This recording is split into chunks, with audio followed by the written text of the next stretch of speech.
Merci Nathalie. Bon, je pourrais dire Madame la Ministre, vous, mais je vais continuer à te dire combien on est heureux de t'accueillir ici à Terrasson. Je l'ai dit tout à l'heure, tu t'étais engagé à venir et tu l'as fait. Et c'est bien quelquefois que des élus, même quand ils sont au gouvernement, tiennent leur engagement. Donc merci. Donc tu n'as pas oublié que tes premières armes d'étudiant, tu les as fait à Périgueux, que chacun a sa place et en restant modeste pour moi, eh bien, on est tous des petits guénats qui à l'époque nous a attirés dans ce bain de la politique. Tu t'es beaucoup engagé à la fois dans ta vie d'étudiant, où tu as été responsable à Périgueux et à Bordeaux. Tu n'as pas fait que de la politique, tu as fait aussi de l'humanitaire, tu t'es occupé des hôpitaux, des enfants malades, des personnes hospitalisées. Donc quelqu'un qui a ce côté humain ne peut pas être totalement mauvais. Voilà, c'est ce que les électeurs ont dû reconnaître en toi, puisqu'après quelques échecs, il faut le dire, eh bien aujourd'hui, tu es devenu vice-président du Sénat, ministre renouvelé. Donc c'est une belle, déjà, toi qui es toute jeune, par rapport à d'autres, déjà une carrière importante. Donc merci d'être là aujourd'hui. Donc je vais essayer d'être assez court et de ne pas reprendre le texte qu'on m'a écrit. Voilà. Donc on a aujourd'hui inauguré le bâtiment. Il y a 3 étages. C'est un bâtiment qui a été acheté à la ville de Terrasson. Et on en a fait un peu la maison de la communauté de communes avec France Service, qui aujourd'hui est un service indispensable, à la fois par ses France Service fixes, dans les 3 centralités de notre intercommunalité.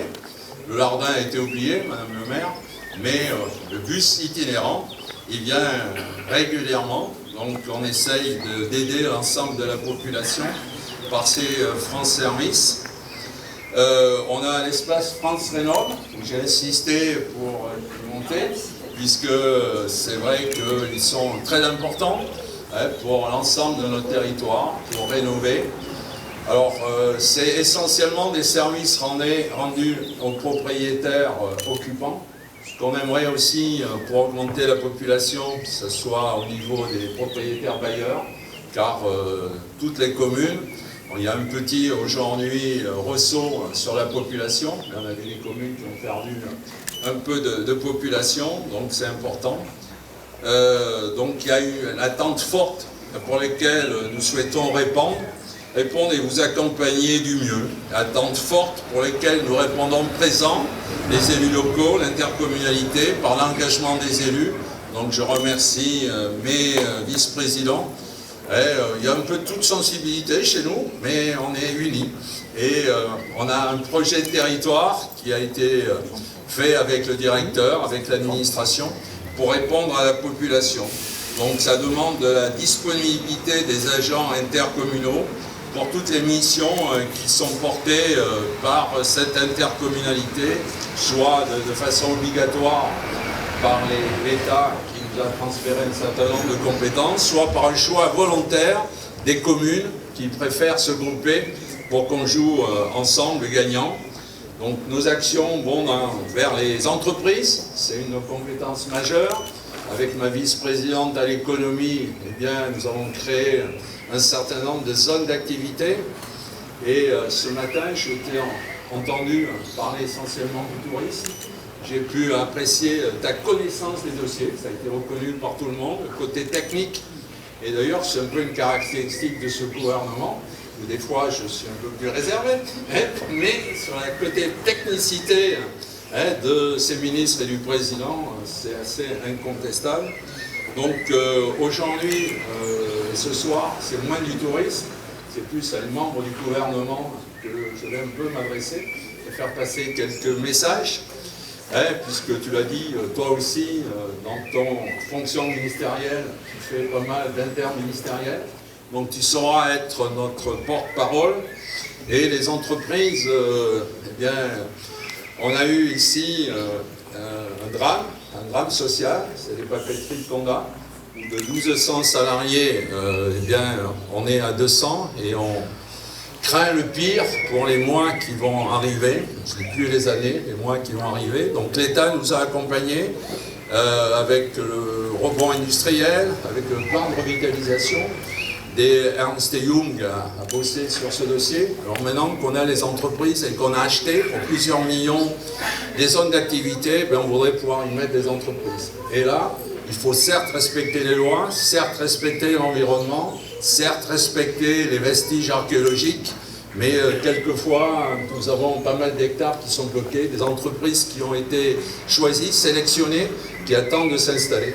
Donc on a besoin de l'aide de l'État, des services, j'ai vu le directeur de la DTT, des services de l'État pour nous faciliter un petit peu la tâche chez nous. Et c'est dans les différentes centralités. À Thonon, il y a un dossier d'investissement de 16 millions qui attend.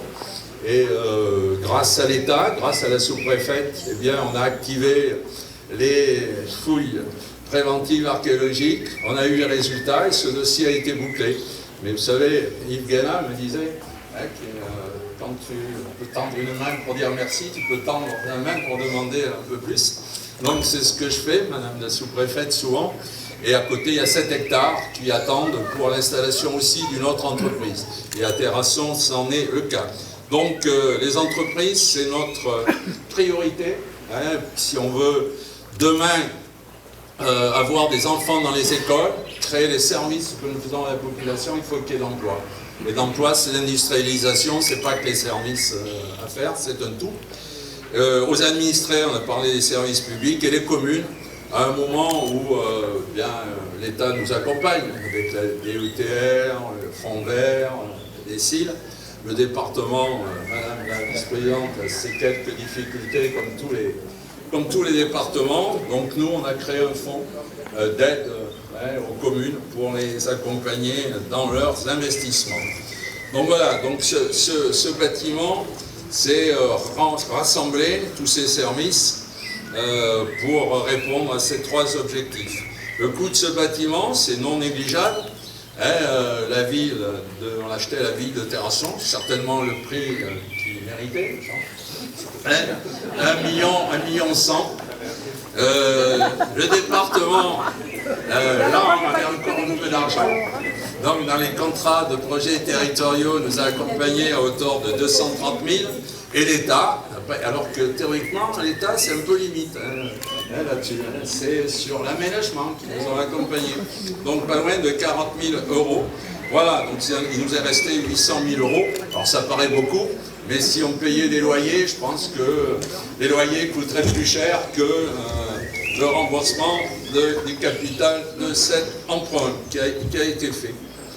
Voilà, et à côté, on vient d'acheter cette deuxième partie où on peut stationner les voitures, puisque je t'ai dit qu'au niveau des aides à domicile, on a 80 ou 90 véhicules. Il y a le camion de France Service qui est là, il y a les camions du portage de repas, donc ça permet de les stationner en sécurité. Et là, on a un bâtiment que la réflexion va se faire concernant son usage. C'est vrai que ça serait bien d'en faire une salle d'exposition, pourquoi pas, mais ça peut être une exposition de temps en temps, et peut-être qu'on n'a pas les moyens d'avoir uniquement une salle d'exposition, et on cherche à développer le service de la mobilité. Donc on a acquis des voitures qui sont mises en autopartage, et aussi du covoiturage solidaire, voilà. Donc, et on a déjà un service avec une plateforme mobilité, avec une association adhère, et on prête aussi les véhicules et une auto-école qui a été lancée par la mairie, une auto-école sociale qui marche. Donc la mobilité, le logement, on a vu notre service, sont des éléments importants pour que les entreprises trouvent du personnel, et c'est compliqué. Dans le tourisme, ça a été dit ce matin, c'est dit partout ailleurs. Alors en attendant, tu as vu un certain nombre d'artistes. On est riche en artistes locaux ici, sur notre territoire, sur l'ensemble du pays du Périgord noir. Donc je remercie Patrick Sabat avec ses restaurations de Katana, Yvonne Clergerie, Fernando Costa, les statues de Marie-Cécile Bubarot. Il y avait le photoclub de Terrasson qui a fait des petites photos, une par commune. Donc si vous voulez vous amuser, vous chercherez à savoir à quelle commune ça correspond, parce qu'on n'a pas mis de petites étiquettes. On a Madame Henriaguet qui nous a fait une super photo du vieux pont de Terrasson. Il y a même ma femme qui a peint quelques tableaux, qui sont là, et qui va continuer à s'occuper. Les plantes vertes ont été aussi offertes gracieusement par la pépinière Thibault, donc merci à tout le monde. La radio, je te dis quelques mots, c'est important aussi, la communication. C'est une radio qui n'est pas la radio de la porte-parole de la communauté de communes, c'est ouvert à toutes les associations et à toutes les communes pour favoriser l'animation. Voilà. Madame la ministre, chère Nathalie Delattre, Madame la préfète, qui est partie, mais Madame la sous-préfète, Monsieur le président de la communauté de communes, cher Dominique, Mesdames et Messieurs les membres du conseil communautaire, Mesdames et Messieurs les élus ES, Mesdames et Messieurs les salariés de la communauté de communes, Mesdames et Messieurs Escalité. C'est avec un très grand plaisir que je suis parmi vous aujourd'hui pour cet événement qui marque l'aboutissement d'un projet important pour la communauté de communes terrassonnée au Périgord noir. Tout d'abord, je voudrais excuser le président Germinal Perrault qui ne peut être des nôtres en cette fin de journée.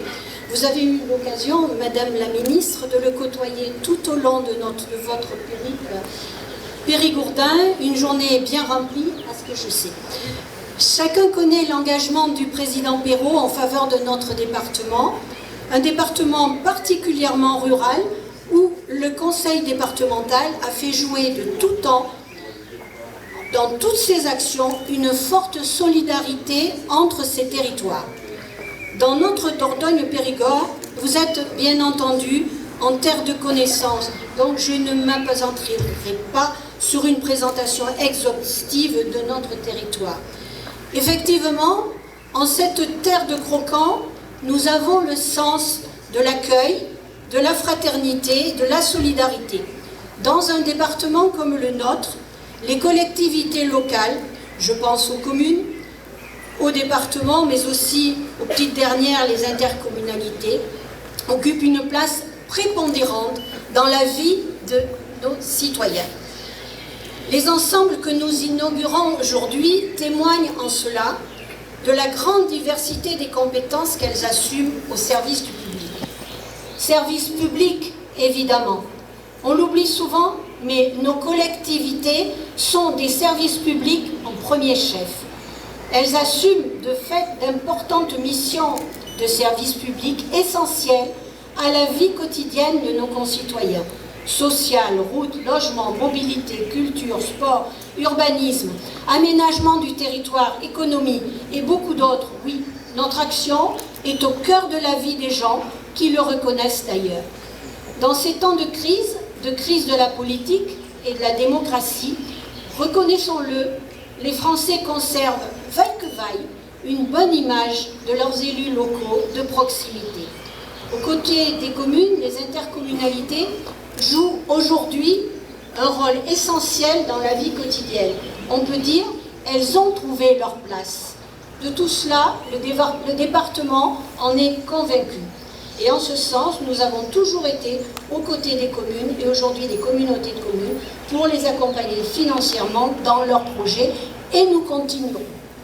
En témoignent les nombreux projets pour lesquels vous nous avez sollicité, Monsieur le Président, et sur lesquels nous avons répondu positivement, y compris le soutien que nous avons accordé à la réalisation de ce nouveau siège. De fait, aux côtés de l'État, Madame la Ministre, et je n'oublie pas bien sûr Madame la Préfète et Madame la Sous-Préfète et ses services, le département est en première ligne pour ce soutien au dynamisme local. Des projets divers et variés pour lesquels il y a aussi un fort soutien à l'économie locale, aux entreprises, aux artisans, à l'emploi. Créer, investir, l'argent public, l'argent redistribué par les collectivités locales est utile, vital et efficace. Mais notre collaboration ne s'arrête pas là avec l'État. Je pense notamment à l'espace France Rénov', à notre politique partagée sur la question du logement et de l'habitat. Je pense aussi, en lien avec la communauté de communes, aux questions de la mobilité, qui sont des questions vitales pour nos territoires ruraux. Logement, mobilité, voilà notamment deux questions, comme je le disais, vitales pour notre réalité, deux questions sur lesquelles il est essentiel de travailler tous ensemble. Le nouvel espace que nous inaugurons est né un bel exemple. Et avant de conclure, je voudrais dire combien il est important pour nos collectivités de pouvoir accueillir le public dans des bonnes conditions, sans omettre de dire aussi combien un service public de qualité rime aussi avec des fonctionnaires territoriaux bien dans leur travail, bien dans leurs locaux. Et le nouvel ensemble y répond parfaitement. Bravo encore à tous, je vous remercie. Merci, Monsieur le Président de la communauté de communes, cher Dominique, de ton accueil. Monsieur le maire, Madame la préfète, je vous appelle Madame la préfète, hein, voilà. Vous êtes à 2 jours de la retraite, vous avez sauté un grade, donc vous signifierez au trésor pour la retraite. Mesdames et messieurs les parlementaires, monsieur le président du conseil départemental représenté par sa vice-présidente, mesdames et messieurs les élus, mesdames et messieurs les représentants des forces de sécurité intérieure, de nos forces militaires et de sécurité civile, mesdames et messieurs, en vos grades et qualités, puis surtout, chers amis. C'est vraiment un plaisir et puis surtout un honneur pour moi d'inaugurer aujourd'hui les nouveaux locaux de la communauté de communes du Terrassonnais au Périgord noir. Une inauguration est toujours un moment un peu particulier pour les élus et les partenaires puisque c'est l'aboutissement d'un projet qu'il a fallu imaginer, défendre, financer et réaliser. Pour les usagers, c'est le point de départ d'un nouveau service appelé à transformer dans le temps la vie d'un territoire et de ses habitants. Je dois dire que nous avons aujourd'hui la chance d'inaugurer un projet exemplaire, comme vous aimez les mener ici en Dordogne. Exemplaire parce que vous avez fait dès le début le pari de l'union et du travail en commun entre la communauté de communes, le département et l'État pour que ce projet voie le jour. Cela démontre que l'on peut faire grand quand l'État et les collectivités unissent leurs forces dans la même direction. Exemplaire aussi parce que ces nouveaux locaux offrent un cadre de travail et d'accueil optimal pour les agents et les usagers. Exemplaire enfin parce que nous inaugurons une maison commune qui héberge sous un même toit le siège de la Comcom, comme on dit, de la communauté de communes, incluant les services liés à l'action sociale, tu l'as rappelé, au logement ou à l'attractivité, la mission locale du Périgord noir, qui s'occupe donc de l'orientation des jeunes, le centre intercommunal d'action sociale et l'espace France Service de Terrasson que nous venons de visiter. C'est un service qui a fait ses preuves avec plus de 4000 personnes accompagnées l'année dernière dans leur démarche du quotidien, la CAF, les impôts, l'assurance maladie, les retraites, France Travail et bien d'autres. Il n'était pas marqué la petite radio associative, petite, pourquoi dis-je petite, la radio associative, et je m'excuse de ne pas être passé vous visiter, mais on était un petit peu pressé par le départ de Madame la préfète. Ce que vous avez entrepris ici est important pour le Terrassonnais, bien sûr, mais aussi pour le pays tout entier, car réinvestir dans les services publics de proximité, c'est remettre la République au milieu du village. C'est donc lutter contre l'exclusion et faire reculer le sentiment d'abandon et de déclassement qui traverse encore trop souvent nos territoires ruraux. Je le constate au quotidien, comme ministre et élu local, surtout en Gironde, l'éloignement entre l'administration et les citoyens, particulièrement en ruralité, est un poison pour notre cohésion nationale. Assurer le dernier kilomètre de nos politiques publiques est donc un défi que nous avons le devoir de relever pour assurer l'égalité dans l'accès aux droits. C'est la vocation de ces nouveaux locaux et je tiens une nouvelle fois à te féliciter, Dominique, ainsi que les élus de la communauté de communes et les agents qui ont particulièrement suivi ce dossier devenu chantier, puis réalisation. Bravo. J'en viens maintenant à la seconde partie de mon discours. L'autre raison de ma venue aujourd'hui à Terrasson, à la Ville-Dieu, ta remise de l'insigne de chevalier de l'Ordre national du mérite. À toi, Dominique. Comme tu l'as dit, c'est une promesse que je t'avais faite et je l'avais faite à Cazaux lors du départ de ton neveu, Jérôme, qui est là, qui n'est pas en tenue. C'est pour ça que je salue les militaires quand même, et nous avons quand même les forces aériennes à nos côtés. Merci Jérôme d'être venu de Bordeaux.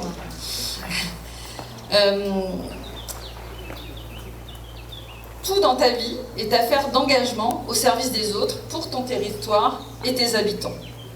Nos chemins se sont croisés il y a maintenant quelques années, je n'ose pas dire combien d'années, parce que je vais le dire, j'avais 15 ans, j'en ai 56, quand je suis rentrée dans la fédération RPR de la Dordogne, et dans le sillage d'un homme qui nous a tous les deux profondément marqués, comme il a laissé une trace indélébile dans l'histoire de la Dordogne et de notre pays. Je pense bien sûr à Yves Guéna. Tu aimes à dire, et tu l'as encore dit tout à l'heure, que tu es un bébé Guéna. Sache que nous avons effectivement en partage cette filiation. Et quelle école que celle d'Yves Guéna. Comme lui, gaulliste dans l'âme, tu aimes les combats difficiles. C'est ce qui te pousse à te présenter au cantonal de mars 1982, sous l'étiquette RPR, dans un département que l'on disait plutôt rouge à cette occasion, et qui l'est d'ailleurs largement resté. Tu as alors 28 ans, la fougue et le culot de la jeunesse. Ta candidature fait sourire tes adversaires. Personne n'y croit vraiment, sauf toi. À raison, puisque tu déjoues tous les pronostics et remportes l'élection. Tu fais alors tes premiers pas au conseil départemental, où tu détiens aujourd'hui le record de longévité après 43 années de mandat. Parce que tu ne crains pas le combat, tant qu'il est politique, tu remets le couvert un an après au municipal de 1983 à Thenon. Cette fois, ta candidature est prise très au sérieux et tu fais la démonstration que les cantonales n'étaient pas un accident. À moins de 30 ans, tu deviens maire de ta commune, où tu seras sans cesse réélu pendant 37 ans, avant de faire le choix de ne pas te représenter en 2020. Je n'oublie pas que tu as aussi porté la voix de tes administrés à l'Assemblée nationale entre juin 1995 et la dissolution de 1997, comme suppléant de Jean-Jacques de Peretti, alors ministre chargé des Outre-mer. En près de 40 ans, tu as profondément changé le visage de Thenon. La liste des projets de transformation que tu as menés à bien est longue, mais citons 3 exemples marquants. La construction du collège, de la gendarmerie et de la salle des fêtes. Et comment ne pas souligner ton engagement au sein du club de foot de Thenon, que tu présides encore aujourd'hui avec beaucoup de passion. Cette longévité exceptionnelle s'explique avant tout par ton incroyable force de travail. Tes proches et tes administrés le savent. Tu es d'abord un besogneux. Quand tu n'es pas à la mairie, c'est comme vétérinaire de campagne que tu officies, sans jamais compter les heures. Certains agriculteurs ont d'ailleurs été surpris en plein village de voir le costume du maire apparaître sous la vitre d'eau du vétérinaire. Et combien de fois ton épouse, Christine, t'a-t-elle vu repartir en pleine nuit après une longue séance de conseil municipal pour aider une vache à mettre bas? Un métier au service des hommes et des animaux que tu exerceras avec bonheur pendant 35 ans, en parallèle de tes mandats, sans presque jamais prendre de vacances. Une disponibilité totale qui te caractérise aussi en politique. Car tout le monde ici a enregistré ton numéro et sait pouvoir compter sur ton écoute en cas de besoin. Quand on t'appelle, on tombe rarement sur ton répondeur. Et si c'est le cas, tu rappelles très vite. Personne n'est laissé de côté. Et tu t'efforces toujours de trouver la solution sans attendre le lendemain ou la fin du week-end. Alors oui, tu es un personnage dont le verbe haut et le tempérament bien trempé laissent rarement indifférents tes interlocuteurs. Et chacun le sait ici, tu n'as pas que des alliés, c'est bien normal, cela fait partie des vicissitudes de la vie politique locale comme nationale. Mais tout le monde s'accorde à reconnaître la sincérité de ton engagement et ta loyauté sans faille envers les habitants de Thenon et du Terrassonnais, que tu aimes plus que tout. Comme tu as l'habitude de dire avec humour, tu t'efforces d'être avec eux le moins malhonnête possible. Car parfois, il est vrai, tu ne dis pas tout, comme le jour où Francine Bourrat accepte d'être ton binôme au cantonal de 2015. Tu sais que la carte électorale a changé et que tes chances de victoire sont bien plus minces que les fois précédentes. Mais jusqu'au soir de l'élection, tu ne dis rien à Francine, à qui tu conseilles avec malice de sourire et de boire du rosé. L'élection se joue à 19 voix. Le coup passe si près que le chapeau tombe. Le coup passe à si près que le chapeau tombe, disait Hugo. Tu l'emportes et dès le lendemain, comme à chaque fois, tu me remets l'ouvrage sur le métier, sillonnant le canton pour aller à la rencontre de tes concitoyens. 6 ans plus tard, nouvelle élection, l'écart s'est creusé de plus de 1000 voix Le travail de terrain a payé. Comme depuis ta première bataille électorale, même sur une terre réputée de gauche, ton binôme LR l'emporte haut la main. Tu aimes ainsi à te décrire comme l'homme de droite le plus à gauche de Dordogne. À la tête de la communauté de communes du Terrassonnais au Périgord noir, tu restes aujourd'hui pleinement engagé au service de tes concitoyens et pour l'attractivité de ton territoire. Cette inauguration en est la preuve. Cher Dominique, tu es ici entouré d'amis et de compagnons de route qui te témoignent fidélité, affection et admiration. Tu es aussi accompagné de ta famille. Je salue ton épouse Christine et tes 3 fils. Paul, que j'ai rencontré à Bordeaux, commissaire divisionnaire, et chef de la division, j'aime bien dire ça parce que généralement ça classe, chef de la division de la lutte contre la criminalité financière à la direction zonale de la PJ du Sud-Ouest. En tout cas, toutes mes félicitations encore Paul pour le travail effectué. Louis, qui est responsable de programme chez Eden Promotion, une société de développement de projets immobiliers sur la métropole de Bordeaux, et Philippe, qui est podologue en Dordogne, qui est resté un enfant du pays. Ainsi que tes 3 petits-enfants, Constance, Jeanne et Armand. Ils ont la chance d'avoir auprès d'eux un mari, un père et un grand-père d'exception, même s'ils ne t'ont pas vu autant qu'ils auraient aimé. Mais la fierté de te savoir si utile et engagé à éloigner la rancœur et ancrer l'estime, mais surtout l'amour qu'ils ont pour toi. Je me joins à eux pour saluer ton parcours exemplaire et ton engagement, car c'est une vie de dévouement que la République honore aujourd'hui. Et ce n'est pas sans émotion que je te remets cette médaille, toi qui m'as vu pousser la porte de la Fédération RPR de la Dordogne à l'âge de 15 ans, dans les pas de mon papa, lui aussi adhérent. Il m'a transmis le goût de la politique et j'ai une pensée pour lui en cet instant. Émotion et fierté, car je connais tes valeurs, ton sens de l'honneur et le respect que tu portes aux autres, en particulier aux jeunes que tu as toujours su aider et auxquels tu as toujours mis le pied à l'étrier en politique. J'en suis un exemple, comme sur un stade. C'est pourquoi cette distinction qui t'est remise aujourd'hui est plus que méritée et c'est un honneur pour moi de te la remettre. Merci à vous toutes et tous.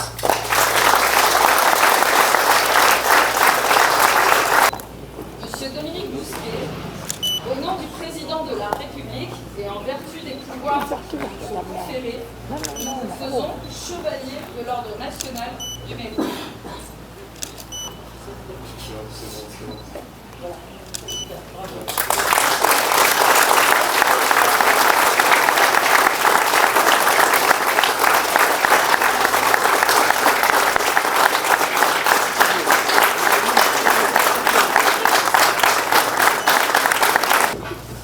Madame la ministre, chère Nathalie, permets-moi d'exprimer ma plus profonde gratitude pour l'honneur qui m'est fait aujourd'hui et pour les paroles gentilles, trop gentilles, sincères, mais peut-être un peu exagérées, de mes qualités qui ne sont pas non plus exceptionnelles.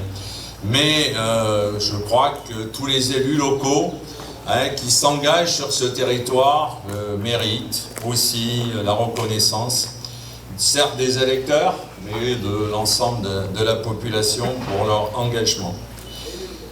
Donc cette distinction me touche au plus profond, comme une reconnaissance personnelle, mais peut-être aussi comme une mise en lumière de l'engagement collectif que je porte avec d'autres depuis plus de 40 ans. Un engagement qui est né au même moment que la décentralisation, puisque ma première élection en 82, c'était la première décentralisation qui a été voulue par Gaston Deffer et Charles Pasqua.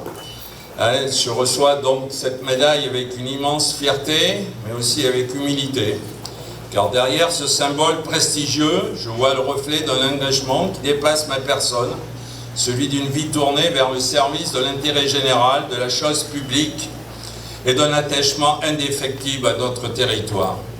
Merci, Madame la Ministre, de soutenir à travers moi la fonction d'un élu local. On ne peut en entendre moins d'une sénatrice, puisque le Sénat, cette chambre est la chambre des élus locaux. Et tout à l'heure, un certain nombre de messages, je sais que tu sauras les relayer pour défendre nos soucis. Donc cette distinction honore le chemin parcouru, mais elle donne aussi un sens renouvelé à l'engagement que je poursuis, Ma action a toujours été guidée par une conviction simple et essentielle. L'action publique doit être un levier de transformation, d'émancipation et de cohésion. C'est ce que tu as déjà donné aussi dans ta politique aujourd'hui que tu mènes dans le tourisme, l'insertion, l'imagination et l'aménagement durable de notre territoire. J'ai trouvé donc dans le développement territorial qui rassemble l'attractivité économique, le renouvellement des services publics et la cohésion sociale, un terrain d'action aussi exigeant que passionnant.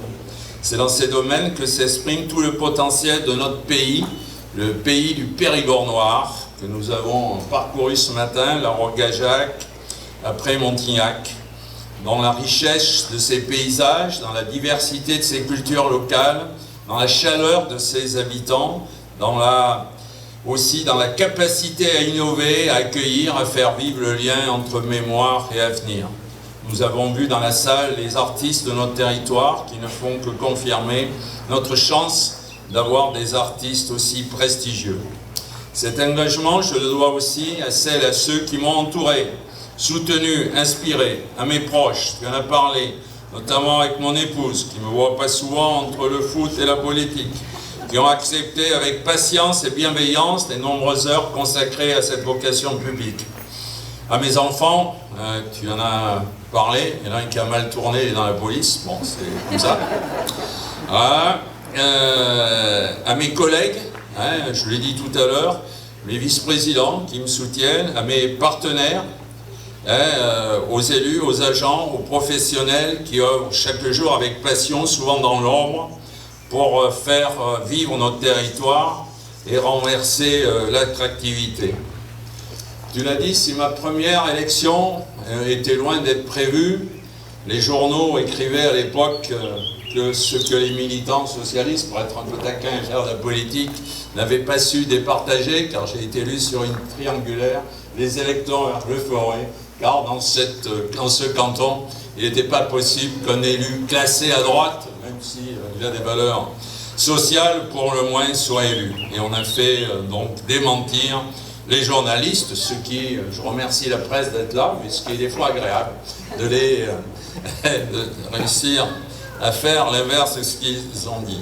Mes différents mandats n'ont été possibles que grâce à mes collaboratrices et collaborateurs, et j'en ai eu beaucoup en 45 ans, 36 ans à la mairie, tu l'as dit, 43 ans ici en cours au département. Ils se reconnaîtront tous. L'Assemblée nationale et le Conseil régional, je me souviens aussi de nos collaborateurs, mais là ça a été plus bref. Une des solutions, c'est toujours redoutable, ayant mis fin à mon expérience parlementaire. Et aujourd'hui, à la communauté de communes, qui devient déjà une grosse machine, à la fois agents et vice-présidents me supportent au deux sens du terme, et c'est peut-être eux qui devraient avoir la médaille, d'ailleurs, là aussi, à double titre. Donc, merci à mes vice-présidents, et tout particulièrement à celle qui est à l'origine de cette distinction, qui a travaillé dans l'ombre, sans qu'on le sache, ce qui fait qu'un dimanche matin de janvier, alors que je célébrais des vœux dans la petite commune de Montagnac-de-Broche, j'ai vu sur mon portable s'afficher Nathalie Delattre. J'ai dit, qu'est-ce qu'elle fait un dimanche matin? Qu'est-ce qu'elle a à me dire de si important? Eh bien, tu m'as félicité pour cette distinction et je t'ai dit, tu viendras la remettre. Donc, ça a été fait et c'est à Montagnac-de-Broche que cette décision, tu l'as prise et tu l'as tenue, comme je l'ai dit, parole. Donc, merci Francine et puis les petites mains qui, autour de toi, ont permis d'arriver à ce que Nathalie soit là aujourd'hui à nos côtés. Donc merci à tous, à ma famille, mes enfants, mes vice-présidents, mes collaboratrices, mes collaborateurs et mon binôme. Voilà, je crois que je vais en rester là. Et à Nicolas Harel qui écrit beaucoup de choses que je lis pas souvent. Voilà. Voilà.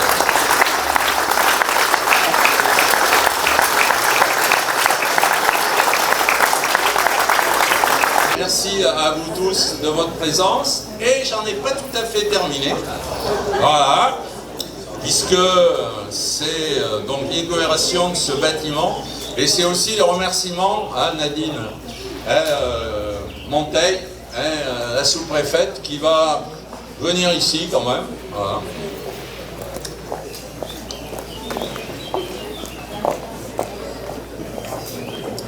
Donc avant de conclure, je souhaite, Madame la sous-préfète, dire quelques mots concernant votre départ à la retraite. Vous remercier chaleureusement pour l'excellente collaboration que nous avons entretenue, et je ne suis pas facile, vous le savez, tout au long de votre mission.